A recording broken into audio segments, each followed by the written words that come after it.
Bah, kita di sekolah. Enggak, Be. Udah bilang kita bantuin aku.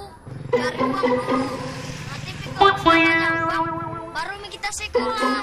Dede, kita pergi sekolah, nggak jadi harus banyak doi. Kita dapat baju gratis. Gratis juga, sepatu gratis. Ada sepatu ya. Kita sini. Masih baru ini nanti di sekolah baru dipakai. Banyak yang digratiskan yo. Tadi yo banyak. Bisanya itu digratiskan bisanya semua. Bisa nak, bisa tuh? Iya.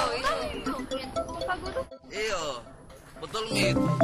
Sekarang Dinas Pendidikan Nasional sudah memberikan kemudahan-kemudahan dalam bersekolah dalam rangka percepatan wajib belajar 9 tahun melalui SD, SMP 1 atap, SMP terbuka, dana BOS dan beasiswa. Jadi sudah tidak ada lagi alasan untuk tidak bersekolah. Dalam bisa kasih sekolah Bapak gimana ini? Gampang Ibu.